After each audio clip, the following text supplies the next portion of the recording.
everybody. We're going to go ahead and get started.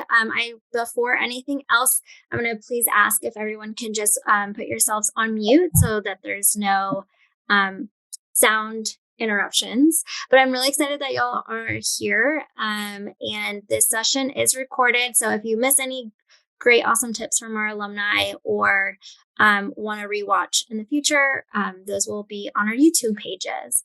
But yeah, let's go ahead and get started. My name is Shelly Alfaro. I am the director of our alumni relations team here at ISA and Teen. This is our advice from alumni session focusing on being Latinx abroad. I am Mexican American. I studied abroad through ISA, and I did a semester in Paris several years ago, and I came back and my life has transformed enough where I now work with ISA. So I'm really excited to kind of unpack my own personal experiences with you all, but also get to hear more from our recent alumni and share more about our programs and kind of hear more about their experiences. So in the chat too, one of our amazing program managers, Paula, is here. So if you have anything, feel free to drop them there and she can always lift them up to me. But yeah, let's go ahead and get started. We're going to cover a few things. So how to choose your program.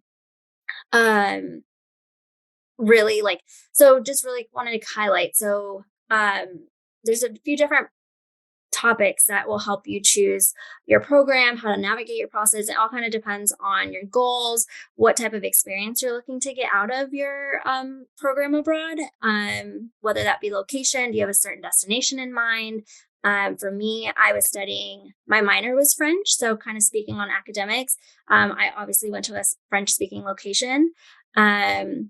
But, maybe you have already completed your major requirements, your minor requirements, and you just want to take electives and you're open to different destinations. Maybe you have a specific experience that you're looking to gain while you're abroad. And maybe that looks like an internship or service learning or research. So there's different options out there. And sometimes too, maybe your budget is part of how you choose a program. I know that was the case for me. I was high financial need and I was using a good portion of my financial aid to pay for my study abroad program. And that's also how I ended up choosing a certain destination or program. But there's also a lot of other scholarships and financial aid that you might likely be able to use towards your program. So it's always good to check with your study abroad financial aid office and your study abroad office to see what of your funds already included in your financial aid package can travel with you abroad. Next, talking to your support system. This is a big portion, I think, for a lot of students that have similar identities of like, how to have this conversation with your parents or bring it up, or what do you really need to help convince them like it's a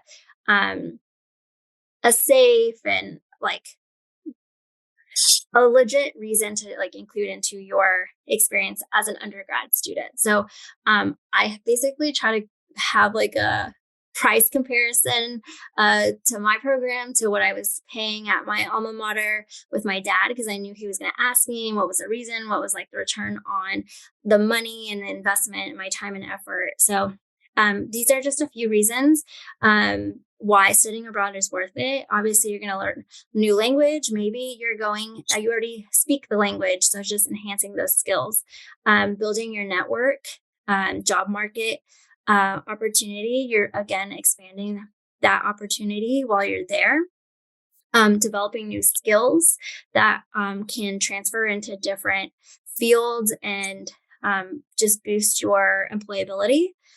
Gaining a new perspective and just gaining confidence within yourself. I know that for me, I am not the person I was before I studied abroad. I'm sure our panelists have a lot to say on that as well.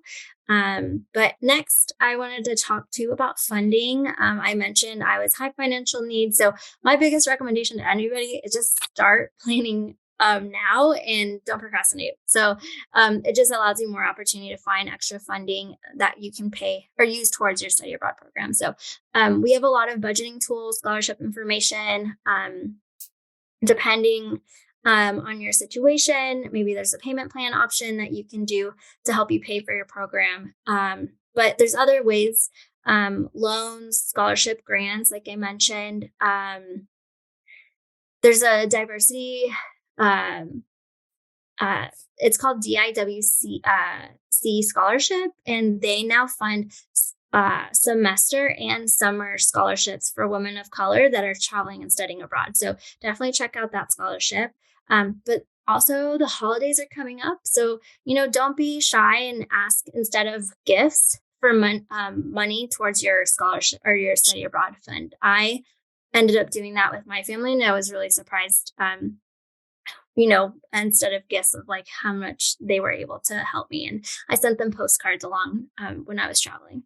And then next month, I just wanted to quickly highlight before we start talking to our alumni, that we'll be hosting another Advice from Alumni session focusing on graduating on time. And that one's called Yes, You Can Graduate on Time. And our alumni will share their personal experiences earning credits and going abroad, studying different majors, especially ones that might be a little bit more difficult sometimes, like engineering or education. So be sure to register for that. I think Paula will drop a link in the chat soon. But we'll have other sessions throughout the rest of the fall, especially on certain destinations that we offer. And then last, I just want to quickly highlight, obviously, we have some experts in the room who have recently gone abroad, our alumni. So if you want to connect with any of our panelists or others, depending on your different goals that you have in mind or certain destinations that are not highlighted today, we're happy to connect you with our network of students. And you can fill out that request in the chat. I think Paul will drop that link too. But it's just bit.ly /capital SWSHE and then all alumni.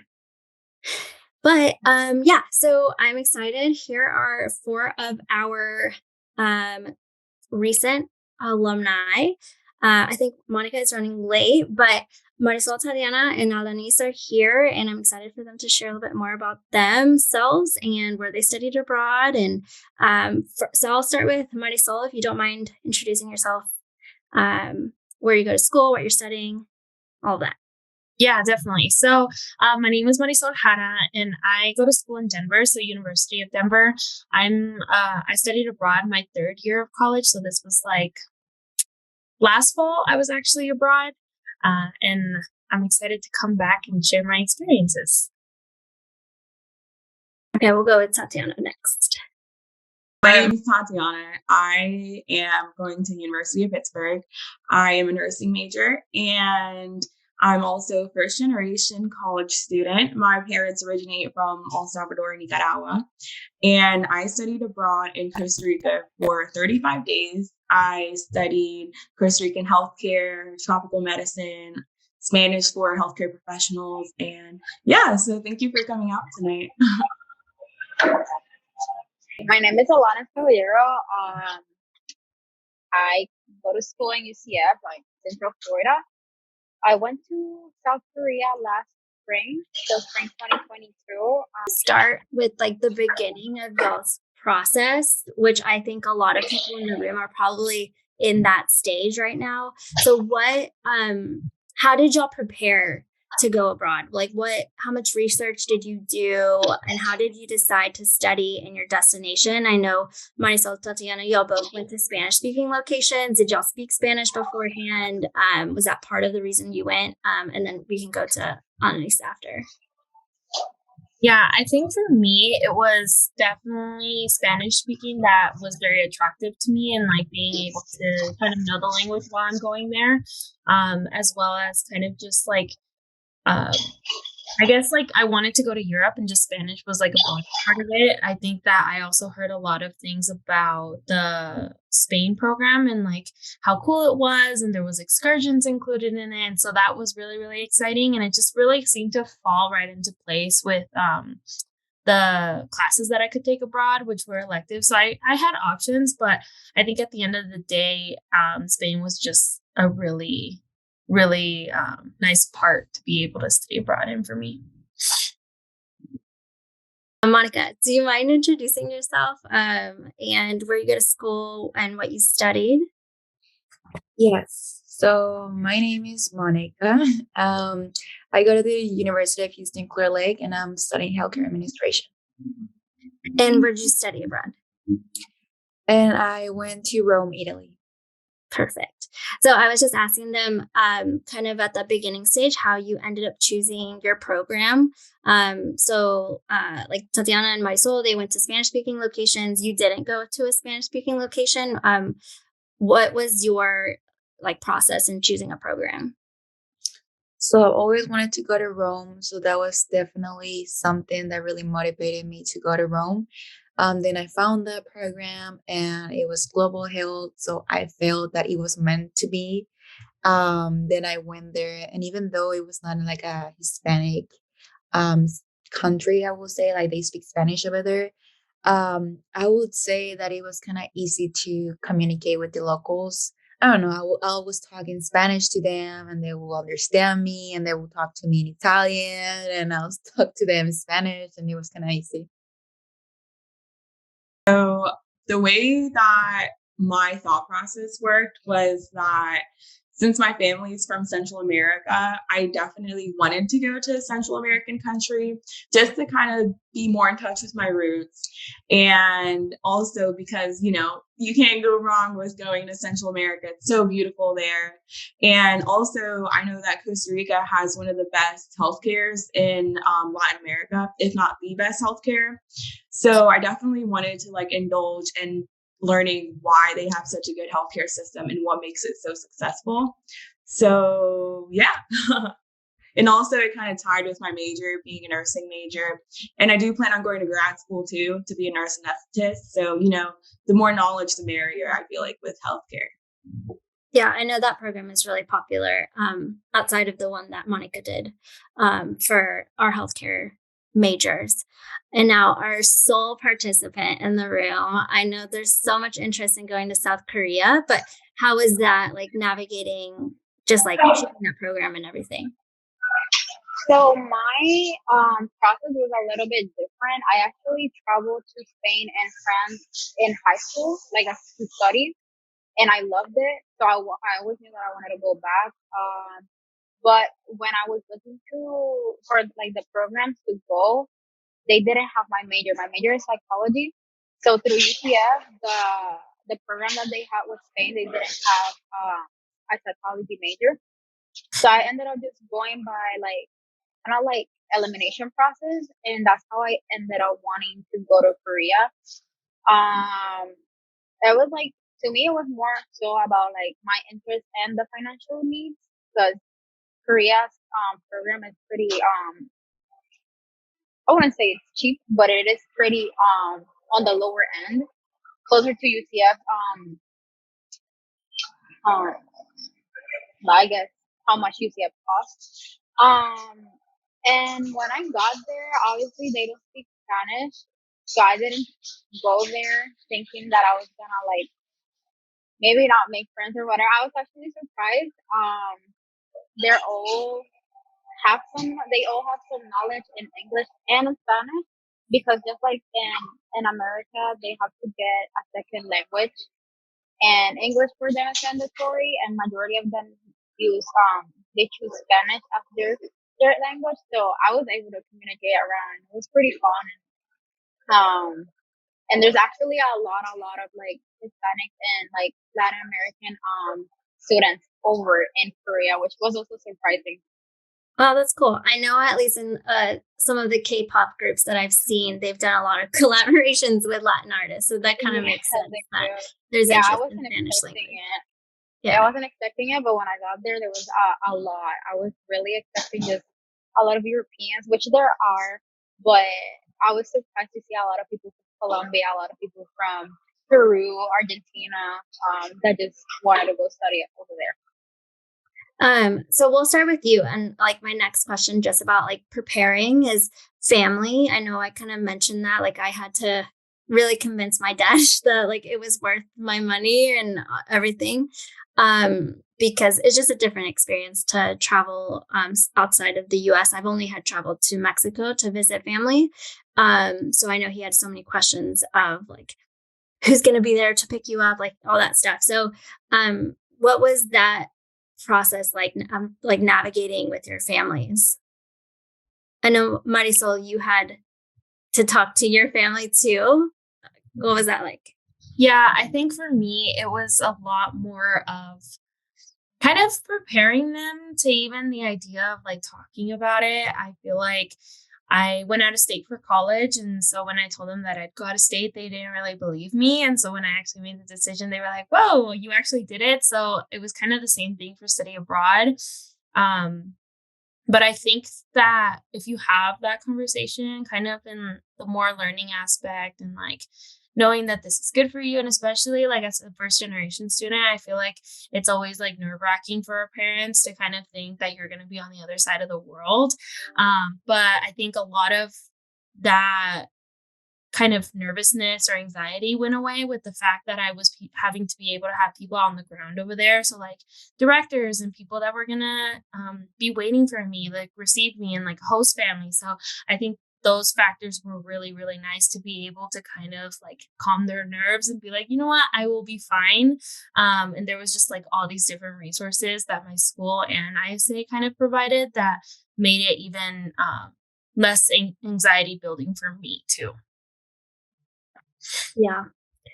And actually, I know you mentioned host family.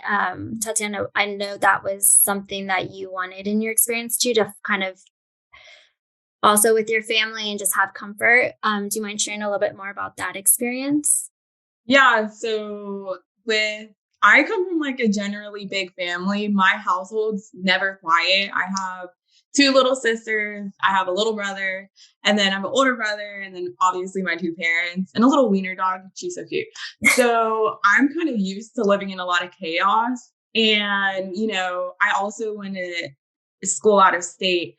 And even that was an adjustment, living by myself and with roommates. So I knew that when I studied abroad for a fact, I wanted a family away from home. So, a family that I can go home to after taking classes and be able to tell them all about my day, like how I normally would do at home. And that's exactly what happened. I ended up building a very close relationship with my host parents, and they were just so great. They taught me how to cook so many cool dishes and recipes.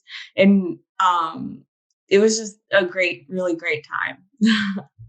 Yeah. And I know I've mentioned to you and Marisol before, like my host family experience, that she was an immigrant in France, and just being able to kind of have that experience is so meaningful. And just, you're part of their home for a while, but they also get to share so much of their life with you. And it was just a surprise that I never realized that was going to be such an impact on my experience. Monica, I know that you didn't stay with the host family, right? So when you were in Rome, how was it kind of navigating life there once you got there? Like, what brought you comfort at the beginning? So it was super cool because the moment I got to the apartment, I opened the door and there were four more people there that I have never ever seen in my life. And they were like, "Hey, how are you? We just got here like, I don't know, 3 hours ago. We were waiting for you." So they were my roommates. And it was so cool. Like I remember we were in the living room and we were just introducing each other, like, "Hey, my name is Monica. Hey, my name is Julian," and all of that stuff. And we were all excited. So definitely I have never experienced that before, just like because I have a roommate, but I knew her before, so it was just kind of weird. Just open the door and just see a bunch of girls over there that I didn't even have her emails before or anything, and we just clicked. And then we lived together for 1 month, and everything was amazing. We will go to the school together. We will go to this place together, to the other place together. So it felt good to have like yes or yes, 5 girls over there, 5 friends. So it felt really good. I'm really glad that I had the experience to make some friends over there, starting with my roommates. Yeah, I know that's part of like the biggest fear is like you're going alone, but it's Yeah. nice knowing that you have either host family or other roommates that are going to be kind of in that similar situation with you. Yeah. I remember, I believe like 2 hours after I met them, they were like, "Hey, you guys want to go get coffee?" And we were like, "Yeah." So we went out and we went to get cappuccino, and it was just like, wow, like we're in Rome, drinking coffee with just a bunch of girls that I just met. That's cool.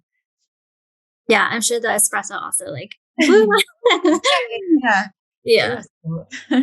Annalise, what was it like for you kind of navigating Korean culture once you were there and making friends? So it was so I actually got kind of like what Monica has said. I just went into my dorm and I had two roommates that I have never met before, but I actually traveled with my best friend. And I've known her for like more than 10 years.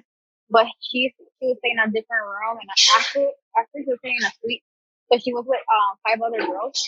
And that's how I became friends with people with in the school.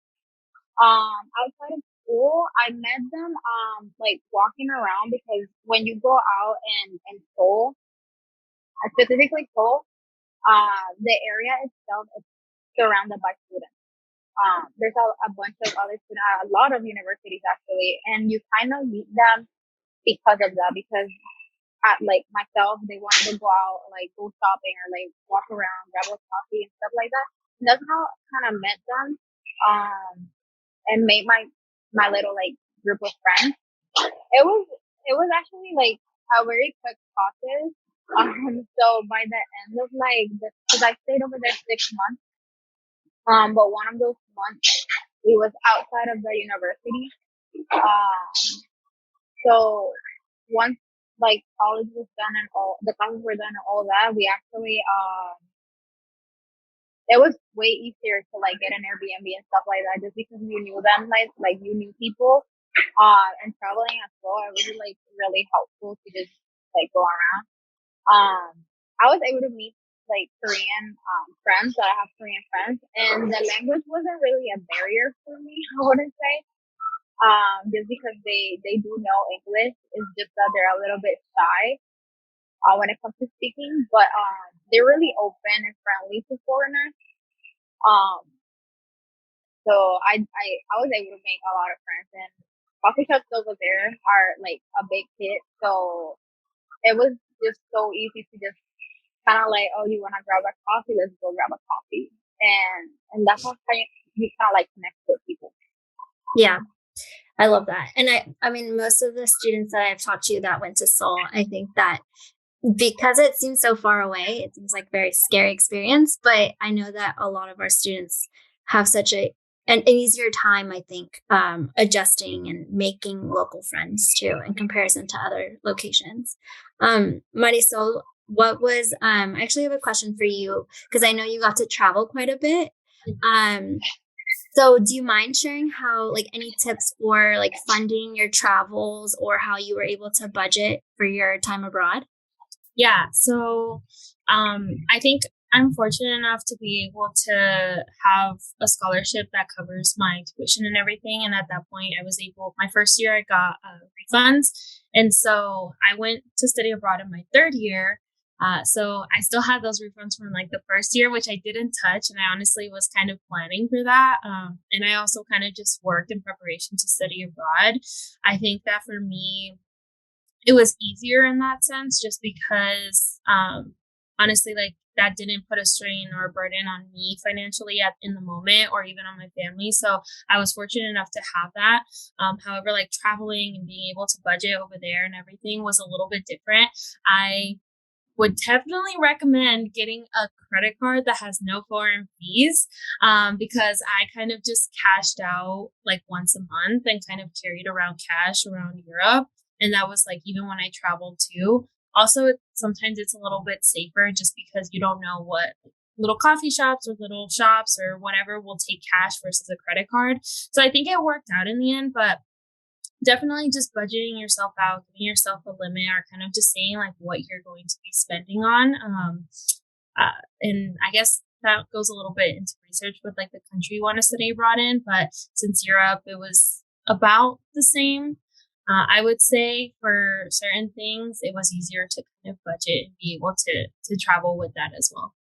Yeah. No, I totally agree. And I kind of already mentioned a little bit about my past, but like I knew I wasn't going to be able to travel a lot in comparison to others, and I budgeted like a couple trips. And then I was like, you know what, the rest I'm going to stay here because I was studying in Paris. I'm like, there's so many museums, so I allocated money towards museums and other events that were happening within the city, and like I could say like I actually like I really stayed in Paris because I mean I kind of my budget limited me there, but it worked out in the long run too.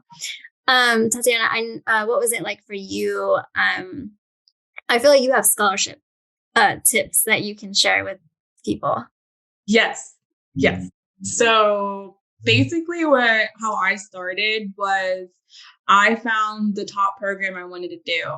And I looked at and did an estimate on how much all the funds would be total. And then I went to my school's website, study abroad website, and then I just went through all their scholarships. And then I kind of did the math and I was like, okay, like if I get this scholarship and this one, then it will like equivalent and then I won't have to pay like a dime going abroad. And so that's what I did. I kind of like estimated, I was like, okay, I'm going to spend X amount of money abroad. And then obviously, you know, you have to leave wiggle room for, okay, like what if you're shopping? How often are you going to eat out? Things like that. And then from there, start applying to different scholarships. I would apply to more scholarships than not enough scholarships just to be on the safe side. And by doing that, I was basically able to just study abroad completely paid for by scholarship. So I just highly recommend it. Even if you don't get it, like the way I see it is I'm just writing one essay for $1,000 scholarship. That's kind of worth it. So yeah. Yeah. And don't limit to yourself to just study abroad scholarships. There's a ton of other ones that may be able to apply towards your program. And it's just a general scholarship for, you know, students that are studying your major or what have you. Monica, what about you? Any tips for funding your travels or scholarships? Yeah, so whenever I applied to this program, I kind of applied late because I thought that I was gonna go there for an entire semester, and then my study abroad advisor told me that I couldn't. So I only had like 2 months left to apply for scholarships. So definitely that's what I kind of like regret the most, that I did not have enough time to write a lot of essays.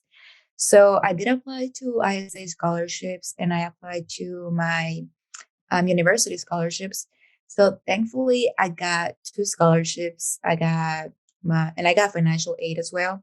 So everything that I got, applied to the tuition and everything. So thankfully, I got everything covered as well. But otherwise, I always recommend my peers, like, you know, it's not guaranteed that your financial aid is going to cover everything. It's not guaranteed that because you apply to 3 scholarships, you're going to get the 3 scholarships. Like, don't I recommend everyone, like, don't make the same mistake as I did. Like, please, if you want to study abroad, please, like, do your research and you start applying to scholarships. Like Tatiana said, like, if you apply as many scholarships, that's better. Like, it's better to apply to a lot than just apply to 2 or 3 because there's like, I don't know, 1,000 student plus applying for the same scholarships. So yeah, it's kind of hard, but I'm really glad and really happy that I got financial aid. That was the most important part about it. So yeah, so everything kind of like turned out well, but either way, I would not recommend others to do the same as I did. Yeah. Kind of shifting gears, I want to ask, obviously this is the Latinx abroad, so talking about your identities. Do y'all mind sharing, did y'all notice a shift in your identities when you were studying in where you did, or even now having gone back, now that you're back home, did you still notice a shift in your identities? Yes. You said yes first, Monica. So, what did you notice? So I noticed a tremendous difference in my personality and everything.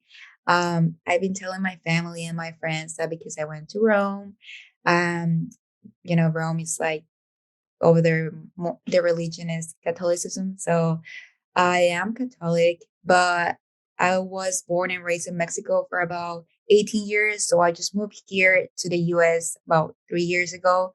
So definitely I lost touch with my religion. Then I go to Rome and I go to all of these museums, and I just felt like Rome was just like bringing me back to life. Like, as funny as it sounds, like I was looking at the paintings, and I feel like the paintings, they were just getting like their hands, they were like getting out of the paintings, and they were bringing me back to like where I was supposed to be. That's the connection that I felt in the museums. Like everything, every time that I talk about it, I get goosebumps. Like I just feel like, whew, So definitely, I really connected with my religion over there in Rome. And also, of course, like I made friends before I went to Rome. I was really introverted. So I will definitely not be able to make friends like really easy. So after I came back, like I can go anywhere and you can put me by myself anywhere and I will talk to anyone. So definitely those two things. I'm really glad that I went to Rome because I feel like more full as a person, more complete. I don't know how to explain it, but I feel really, really good. I love that. That makes me so happy just to like hear your like growth and just your experience too. Speaking of museums, I know Tatiana, you had some unique experiences kind of in Costa Rica. Yeah. Also, I love that for you too, Monica. Like that just put a smile on my face. Just you explaining the whole thing. I was like, but yeah. So I also kind of had an epiphany in a museum too. There was this gold museum in San Jose, Costa Rica, and it was basically like an ISA class field trip. And honestly, I didn't think much of it. I was like, oh, okay, we're gonna go see cool gold pieces. So as I was walking throughout the museum, I noticed that a lot of the sculptures and things in the museum were basically of indigenous tribes. And I thought, how cool. And it was really cool. It showed you how they would basically heal the sick people in the villages. It would show you the different religions and how basically people live their lives and basically just how they got around whenever the tribes were very prominent back then.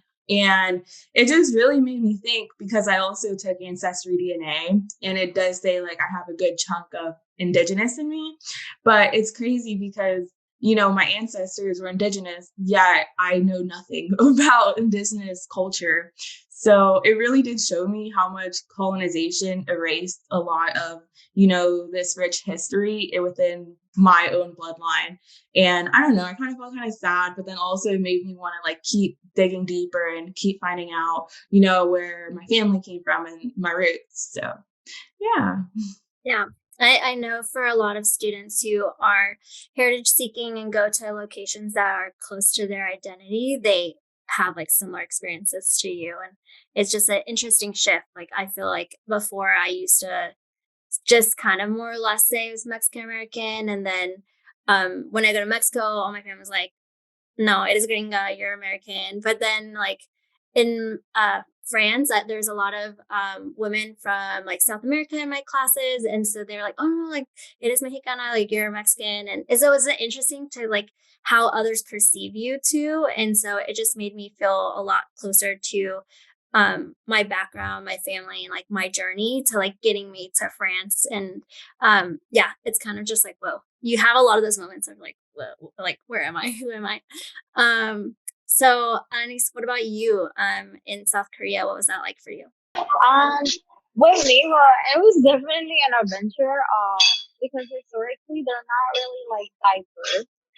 So anything that I would tend to see like in Puerto Rico or even in Florida because of how diverse Florida is, I did not see over there. Yes, I met the people, but I didn't really see much of like they tend to keep their culture. They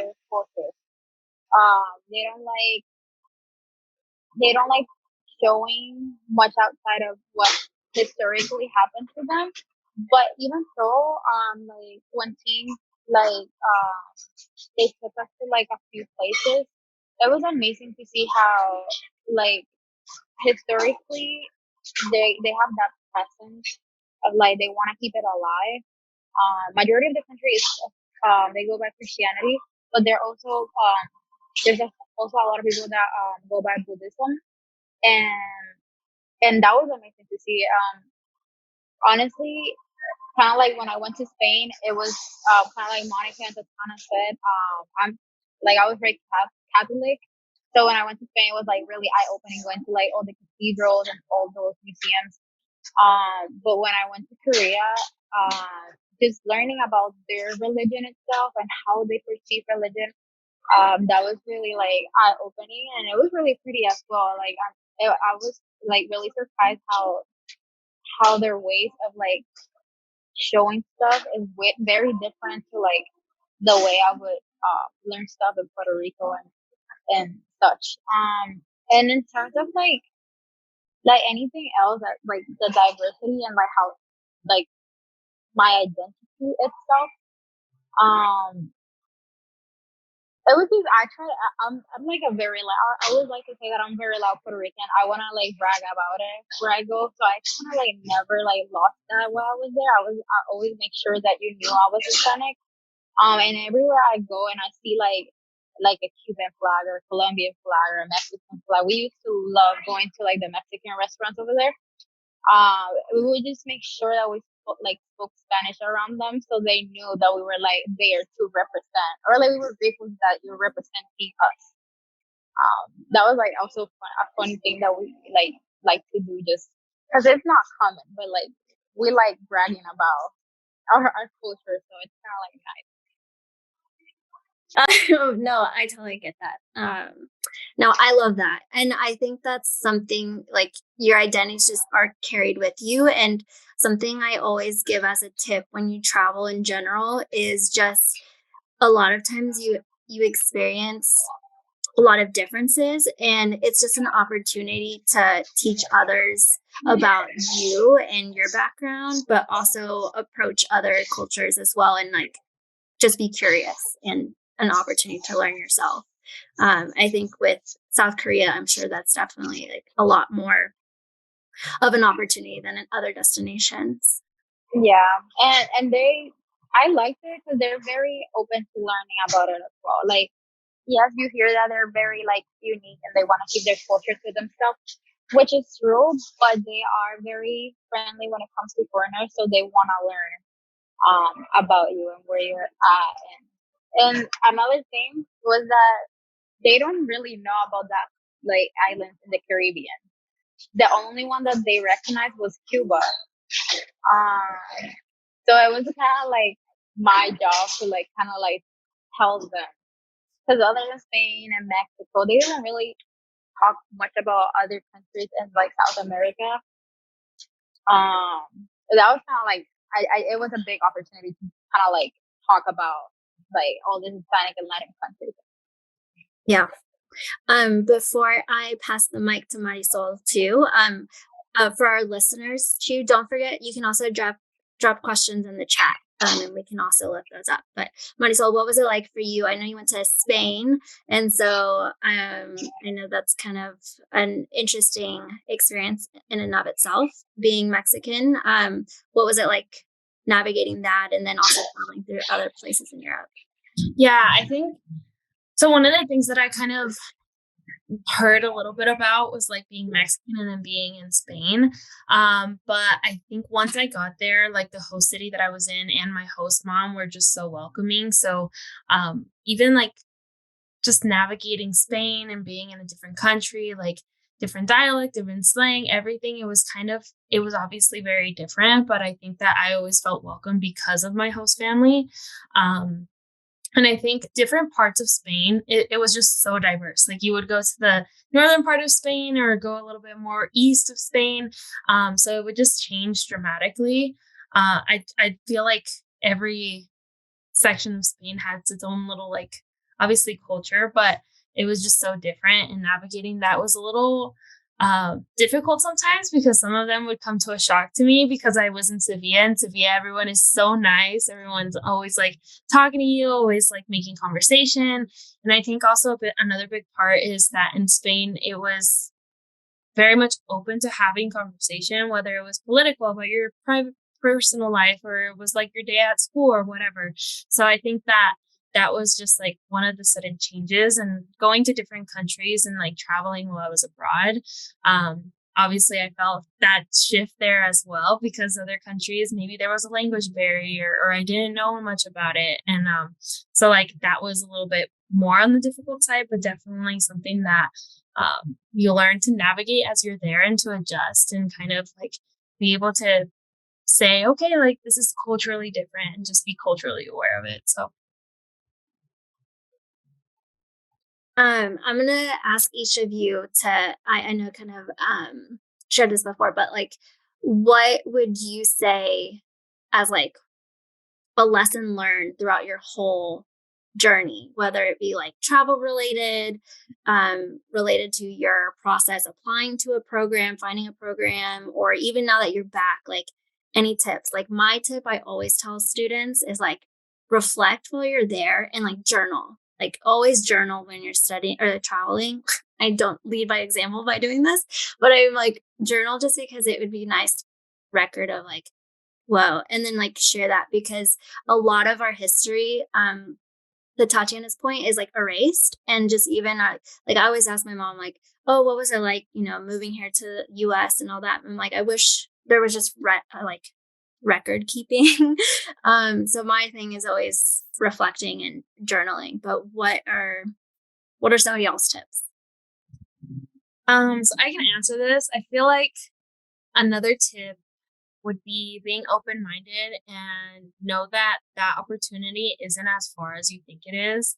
I think that as I feel like personally, first generation student, low income family, like you make it seem impossible, but once you're over there, it's like, okay, I can do this again, even if it's not through my school or through scholarships or whatever. Like once you're over there, the hard part is getting over there. But I think you break such a big barrier just getting on that plane and going over there for your study abroad experience. Like coming back, you're going to think that it's not impossible, such as you used to think. I thought it used to be impossible. Like even now, kind of just planning a trip or something, you're like, okay, like this is a piece of cake, or like this is totally feasible, or I can do this, being open-minded to that, giving yourself the opportunity to travel, being open-minded to the idea of like different cultures and different experiences. I think that kind of all encompasses my tip of like just traveling and coming back with that mindset for sure. And also, I completely agree with everything Marisol said. And exactly, she was right on point. Just being open-minded, just knowing that, hey, it might be very you might feel a lot of anxiety, going into it, like, oh my gosh, I'm going by myself, or, I don't know anyone there. What if I don't make like friends? I hope I do well in my classes. Like, that's just, you like really thinking too much in the future. But if you really enjoy the present and enjoy what's happening in the now, then you'll go so far and you'll really appreciate everything that happens to you while you're abroad. And it really is a once in a lifetime opportunity unless you go multiple times. But, for most, it's once in a lifetime opportunity. So definitely like enjoy it to the fullest and make the most out of it. Yes. I would say that one advice that I will give others and myself if I was going back to Rome is do not limit yourself to not go to a place or do something just because you don't have any friends that want to do the same as you want to do. Because might as well you're in another country, like, and you're there by yourself, so you're gonna experience there all of the experiences. They're gonna be for you, not for your friends or for I don't know who else you wanna invite. So if you want to go to a museum and your friends don't want to go to that museum, just go with yourself. As long as you have your phone, as long as you have data, you're good to go. So I would definitely recommend that to everyone. And also, just like Tatiana said, like enjoy the moment. Like sometimes, I well, personally, I have my friends and myself sometimes that I will use my phone a lot of times. Like let's say, like we were eating, and of course we were taking pictures of the food, and sometimes I'll be like, why can we just not just enjoy the moment? You know, like okay, we're going to the beach, we're taking pictures. And sometimes, like at one point, I got like really upset because I was like, why is everyone taking pictures? I wish like, be living the moment. So, or maybe it's just personal, but that's an advice that I will give others. Like sometimes just put your phone away. There's a moment for yourself, for your friends to keep it over here. And later on, maybe you can take pictures, but just try to like live your life at its fullest.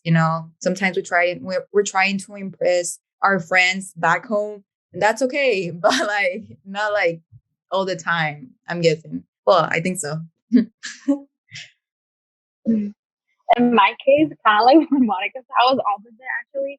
I took a lot of photos and videos, but I did enjoy the moment. It was always either at the beginning of the experience or at the end of the experience, but in a way of like wanting to keep that memory forever. Because right now I have way too many videos that I love going back to, and like I have my group of friends still that I talk to, and we just go back and forth sending stuff that we don't even remember we took pictures of. And that's the way I keep myself. Like I would I can't journal. I don't know how to journal. I can't do that. But like photos for me, it's like my top thing. And like everyone else said, don't be afraid to take like the next step. Some people are not gonna want to follow you, and some people are not gonna want to try new things. But I definitely recommend you to like at least try, get out of your comfort zone, because it's really important that you learn. Um, to me, it's really important that I learn to find myself outside of me living in Florida, my like routine in Florida. Um, and I really did a lot of things that I never expected to do. And I had a lot of fun. And you will find people that will do them with you and people that won't want to. But at the end of the day, like the long lasting memories that I made, is something that I wouldn't change at all. And yes, it is a little bit hard. Like the hardest thing is getting there. Once you're there, you're gonna realize that everything's basically gonna be set for you. All you gotta do is take that one step and like get out of your comfort zone and like try everything or try anything that you want. Okay, so my last question, because I know we're getting close to time, is just what was that moment for you when you were abroad that you were just like, whoa, I made it? What was that type of moment? For me, it was definitely my journey to get to Peru was a little bit difficult. And it was like the worst experience I've ever had in my life. Just because we got stuck, and it was a group of 40 people that got stuck in Detroit on a layover. So it took more than 30 hours to get to Korea when we should have gotten there in 18. And then once we got to Korea, luggage was lost and stuff was like all over the place. Eventually, we all find our stuff. Nothing bad happened. But that was the moment that I was like, oh wait, I actually made it. And then for me personally, I'm a very big fan of K dramas and like K-pop and all that. And it's on the presentation somewhere. When I went to the library, it's like um, it's a very famous, I forgot the name, but like it's a very famous library that's in every single K drama. Me taking those pictures and having everyone recognize exactly where I was, that was like, oh wait, I'm actually in Korea. I made it to Korea, and that was like a very like the one thing for me. So I really enjoyed it. Like every place over there, exactly as they show on K dramas, exactly as you see it over there, and it's amazing. It's really eye opening. I love that. I keep telling my mom, like, I need to take her to Korea because she loves her K dramas. What about the rest of you? So I think Shelly and Monica will really appreciate this because I had two of them. So I was like walking the streets of Paris, and me and my friend kind of just looked at each other. It was like our first trip too. And me and my friend just kind of looked at each other and we were like, wow, like we're actually here, you know, like look at these buildings, look at this architecture. It was just like the people, everything, like it just like, it was like, whoa, like I can't believe I'm walking the streets of Paris right now. And then my second one was my last trip, ironically, it was to Rome. And I was like, the Uber had dropped us off in front of the Colosseum. And I was like, this is incredible. Like, I can't believe it. I started crying. I think that those were the two moments where it wasn't kind of like, it was like a moment where you're kind of like overwhelmed and you're actually in the moment and then you're like, whoa, like this is actually my real life right now. So for those moments. For me, I'm very much a adventurous person. I really love adrenaline. So I got the chance to jump off a waterfall, and that was probably one of the most like scariest but funnest things I've ever did.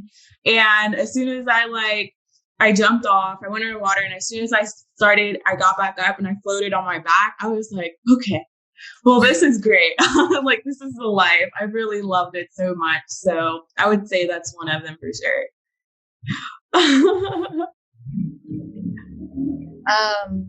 I would say that my moment was whenever I was walking to the Vatican and I was like looking everything and everyone just like was talking and we're speaking Italian. Um, I remember I was just standing there and like looking around and looking up and I was just like, God, like I made it, like I'm here. And it was just an amazing memory that I had and an amazing feeling, of course. It's just like, I guess everyone can like um say that it's kind of hard to like express your feelings or the feelings that you had abroad because there's like beautiful feelings. So it's just like whenever I talk about it, I'm just like my on my head, I'm in Rome, guys. Like over here, like I'll be in my room, but I'm in my head, I'm in Rome. I love that. I love hearing the growth and just y'all's personal anecdotes from y'all's time abroad. I really appreciate y'all sharing that with us. Thank you so much for everything. And we'll be connected soon. Thank you. Thank you. Bye. You.